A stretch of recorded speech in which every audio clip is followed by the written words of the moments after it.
But yeah, I want to know if we pay, when you go to work, you pay taxes. When you live on property, you pay taxes. You have car taxes. You have taxes on your food. And then they give you some money back at the end of the year. My whole thing is, if y'all gonna take this money and spend it however y'all might, how about when people are having hard times, keep your little tax return, you know, your state tax return, and help people who utilities might be in, you know, be getting cut off because they stopped working. You know what I mean? What are we paying the taxes for? I don't understand. It's to fix the roads. My roads, the roads in our area ain't never fixed. You know what I mean? Yeah, well, my issue on taxes is I feel like when you mention about the land and the home and stuff like that, it seems to me that once you purchase the house, they already charge you taxes. So if you ever get it paid off, you shouldn't have to continue to keep the paying annual taxes. payment. What are you paying taxes for? That's another thing that I don't understand. And we as the people, we can make a change, but we just sit back and let them control us, and we go along with the flow. Back in the days, in the 60s and the 70s, they stood up for what they believed in. Whether they got beat up, whether they went to jail or whatever. But we, as the people of today, we are so lazy that we're just letting them charge us for what God created. Yeah, there's no revolution in us anymore. I mean, we just gonna take whatever they give us and cope with it. No, we talk about it, but we don't. There's no action being taken. To me, I don't feel enough people are talking about enough issues like they used to. So, I mean, simple things. Okay, we have an oil spill going on. This oil company is not even owned by anything that got. It's British Petroleum. BP is.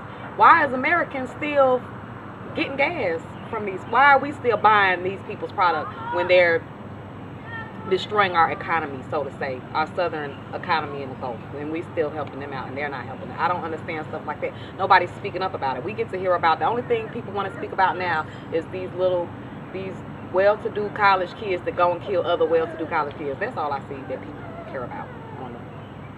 Yeah, well, I mean, now you know it gets bad when you gotta have a uniforms in a public school.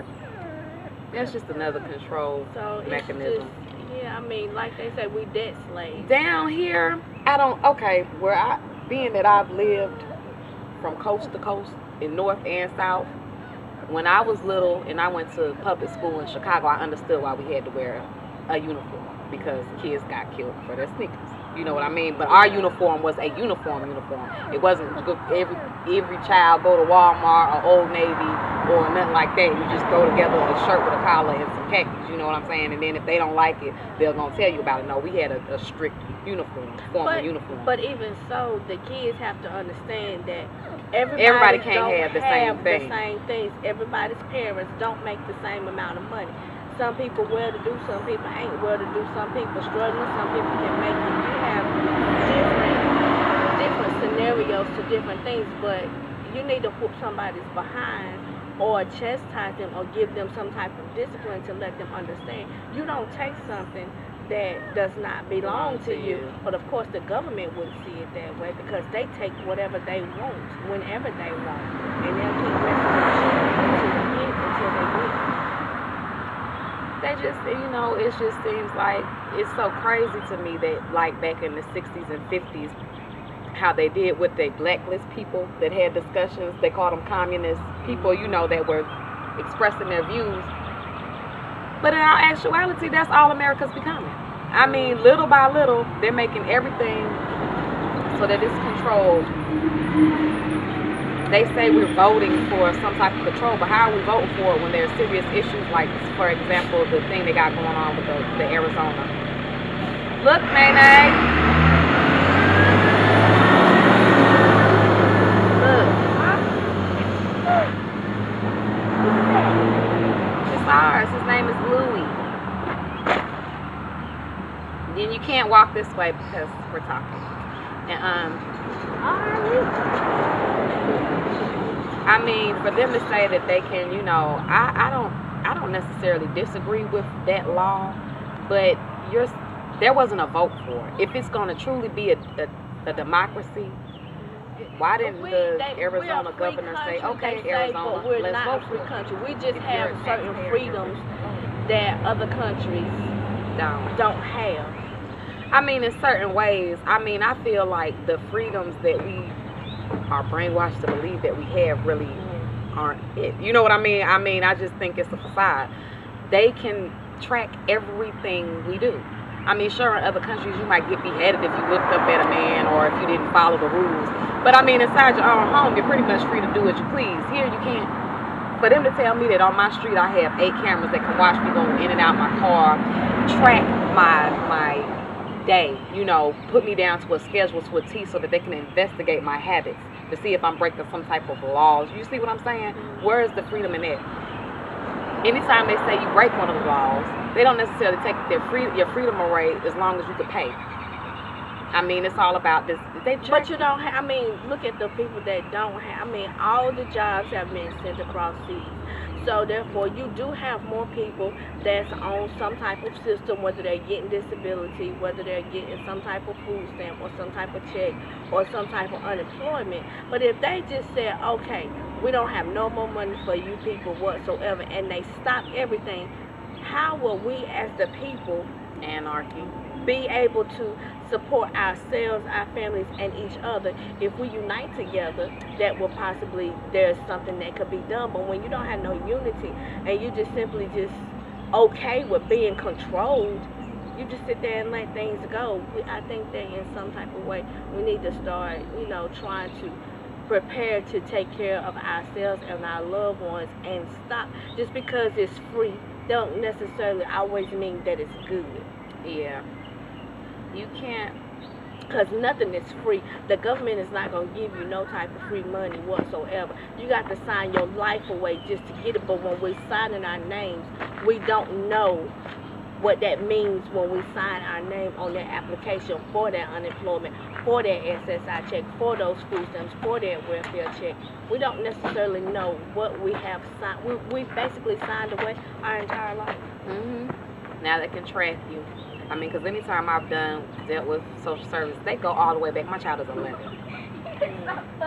I'm in the system for my mother having Medicaid for me when I was 17 years old and I had her. And then I guess I became my own case or something like that. I didn't get WIC. I didn't get food stamps. You know, I didn't get any of that. But just for them to have that in the system, my mother's old address, which was like, I think it's 303 apartment 8 Anaheim Street. That was like 1997. That was over 10 years ago. That's still in your system. You're still tracking me by that. That it's scary to me. And it's kind of like, I don't know, it's kind of insulting. So now, you know, if you ever needed any help or took anything from them, that's always on your record. It's kind of like a record to me. Well, I see what you're saying, but I mean, you all there is somebody somewhere that's always going to be able to say, in 1998, this little girl lived in the projects and her mom received food stamps and she got Medicaid. You know what I'm saying? Not saying that that's something to be ashamed of, but why does that have to follow? Why is it following? I mean, and then it says to me that one day when they do start to run out of everything, they're going to look back to 1998 and say, oh, you already got this in 1998, so even though you busted your ass and you haven't needed help in 30 years, we gave you some in 1998, now you can't get no more. I don't understand. Well, I don't think we're going to ever understand the system and how it's made and what do you have to go through to get help, because they help the people that really don't need the help at times, and the ones that really need help, they don't necessarily help. And it's like, you've been working all this time, but you lose your job and you go in to get some help. They want to see your check stubs from like 6 months ago. 6 months ago, I didn't need your help 6 months ago. What I made 6 months ago got to do with today? Exactly. Yeah, the whole time I was working, I bought a house, I bought a car. You know, I had some things because I worked for it. But now because I've lost my job and no fault to my own, I come down to apply for this, that, and the third. You want to look at me strange because I happen to own things, and you feel that I shouldn't have anything or own anything because I'm coming down here for help. But the thing is, I worked for these things when I was working. I lost my job. I am no longer working. Why are you counting my wages back 6 months ago? That don't make, I mean, that just don't make sense to me.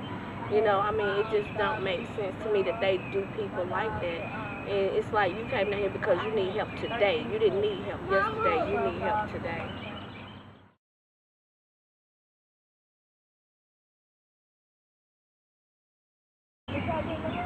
It's just too much, you know. I never understood that either. Even with, I think, why does it matter? I mean, I understand, you know, what they say, well, so many people frauded the system, but I mean, y'all just started these rules recently because back in the day, they just passed out everything. That's a part of the recession now. There was no rules and no protocol. You could just go there and say, I got such and such amount of kids, and as long as you weren't in that tax bracket, they would just give you however much what you said you needed without no checks and balances. Now you want to throw in all these rules and regulations. Yeah, I just think that I think a lot of things need to be revised, and I'm tired of them always trying to tell you to go fill out a job application. Why you can't own your own business? Why they can't give you money to start your own business and help you to run a successful business instead of going out here working for minimum wage, knowing that you cannot pay a mortgage or high rent with minimum wage, plus take care of your family and plus pay these utilities, because you don't know how much your utilities really are. These people charge you anything and expect for you